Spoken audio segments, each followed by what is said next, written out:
चंपाई सोरेन जब से मुख्यमंत्री पद का शपथ लिए हैं, झारखंड के लोगों को नायक फिल्म का अनिल कपूर याद आ गया। ऐसा एक्शन में आ गए हैं कि भ्रष्ट नेता की खैर है। और बीजेपी का तो बिल्कुल भी नहीं। बीजेपी झारखंड सरकार को गिराने चली थी और राष्ट्र में राष्ट्रपति शासन लगाने की जो उनकी मंशा थी, वो मंशा इतर बितर हो गया और बीजेपी झारखंड में मोए मोए हो गई। नमस्कार, आदाब, सत श्री अकाल, जय भीम, जोहार। मेरा नाम है अनिल कुमार। ये मोए मोए की कहानी बीजेपी के हेडक्वार्टर से लेकर बीजेपी के आला कमान से होकर नीचे तुच्छ से तुच्छ बाबूलाल मरांडी जैसे बिकाव तक पहुंच जाती है। और ये कहानी मैं आपको सबसे पहले बताता हूं, एक बहुत अच्छी कहावत है। और वो कहावत है, झूठ को कितना भी छुपा लो छुपता नहीं। जिस तरह से झारखंड और बिहार में खेला हुआ, संदेह जताया जा रहा है अभी भी कि दिल्ली के सीएम अरविंद केजरीवाल को भी जल्द ही गिरफ्तार कर लिया जाएगा। लेकिन सवाल आपके और सबके जहन में ये होनी चाहिए कि ईडी इसी वक्त इसी समय पे क्यों इतना तल पे तलबली मचा हुई, समय पर इतना जोर क्यों लगाई। और इस सवाल का एक ही जवाब मिलेगा, इलेक्शन आने वाला है इसलिए।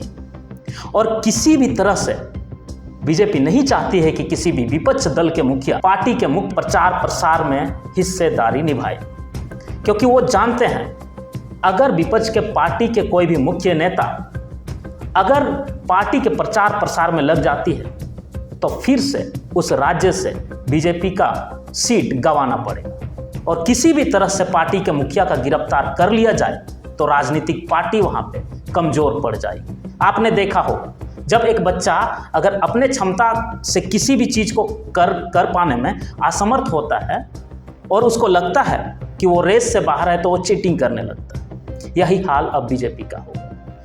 खैर, वो अलग सी बात है कि बीजेपी खुद के जाल में ही खुद ही फंस गई। उन्हें लग रहा था कि झारखंड में सरकार गिराने के बाद जेएमएम को अपने विधायक दल का समर्थन नहीं मिल पाएगा, लेकिन यहाँ पे उलट ही होगी और सरकार गिर जाएगी, ये उनका कहना था। लेकिन यहाँ पे सरकार बन चुकी। झारखंड के सबसे करप्ट नेता गोड्डा जिले में जो बीजेपी के सांसद है निशिकांत दुबे और बिन पेंदे के लोटे माननीय आदरणीय बाबूलाल मरांडी जी, ये दोनों का एक ही सपना था कि झारखंड में राष्ट्रपति शासन किसी भी तरह से लगाया जाए, और यही मांग थी। लेकिन वो शायद भूल गए होंगे कि झारखंड है भाई, और उन्हें लगा था कि झारखंड में सीएम को लेकर बड़ी तलबली मची हुई है कि कौन सीएम बनेगा, इसलिए कोई कॉन्फिडेंस नहीं था। और ये वही बाबूलाल मरांडी जी है जो खुद को आदिवासी कहलाते हैं। उसका असली चेहरा अगर आपको बताऊं तो आपको भी गुस्सा आ जाए। अगर खुद को अपने आप को बेचना पड़े तो वो बिक जाते हैं। उनके लिए अपना परिवार क्या, झारखंड के लोग क्या, सब बेच देते हैं। यही बाबूलाल मरांडी जी जो सुधीर चौधरी जैसे तिहाड़ी, जो तिहाड़ जेल से आकर के टीवी पर आदिवासियों को जंगली और जंगल के लोग कहते हैं और अभद्र तरीके से इंसल्ट करते हैं, बाबूलाल जी को थोड़ी सी भी दुख नहीं होती है। कैसा आदिवासी है, वो भी एक आदिवासी, और भरे टीवी पर करोड़ों लोगों के सामने ऐसा बोले जाए और किसी आदमी का खून ना खोल रहा हो, कम से कम एक तो ट्वीट कर ही सकते थे। लेकिन अगर जिसका खून ही नहीं खोल रहा हो, जिस आदिवासी के ऊपर में इतना बोला जा रहा हो, उसे इंसल्ट कर दिया जा रहा हो और उसका खून नहीं खोल रहा हो, तो खून में ही कहीं पे कमी। और जब कुछ नहीं कहा गया तो मुझे समझ में आ गया, सारे मिलके हमको पागल बना रहे हैं, मादर चोद के बच्चे। राजनीतिक होती है बाबूलाल जी, कभी लोगों को बेचने का काम मत कीजिए, रिक्वेस्ट है मेरी आपसे। और इधर जब चंपाई सोरेन ने शपथ ली तो बीजेपी के लोग ऐसे मुंह फुलाए बैठ गए हैं कि पूछिए ही मत। और जब चंपाई सोरेन का एक्शन देखें तो उन लोगों को ऐसा लगा कि ये तो हमने क्या गलती कर दिया। कम से कम हेमंत सोरेन रहते तो करप्ट नेता को थोड़ा सा छोड़ते, लेकिन अब तो चंपाई सोरेन तो एक भी बीजेपी के करप्ट नेता को नहीं छोड़ेंगे। झारखंड में बीजेपी के लोग खुद पर फोन करके बात भी कर रहे होंगे कि हमने तो इसको सबक सिखाने चले थे, अब हमारी ऊपर ही ये भारी पड़ रहा है। मुझे नहीं पता, लेकिन कुछ तो बात होगी जो मोदी और शाह का रणनीति झारखंड पर नहीं चल पा रही। इस तरह की राजनीति अगर बिहार में प्रयास किया जाता है तो वहाँ पे सफल हो जाता है, लेकिन झारखंड पे नहीं।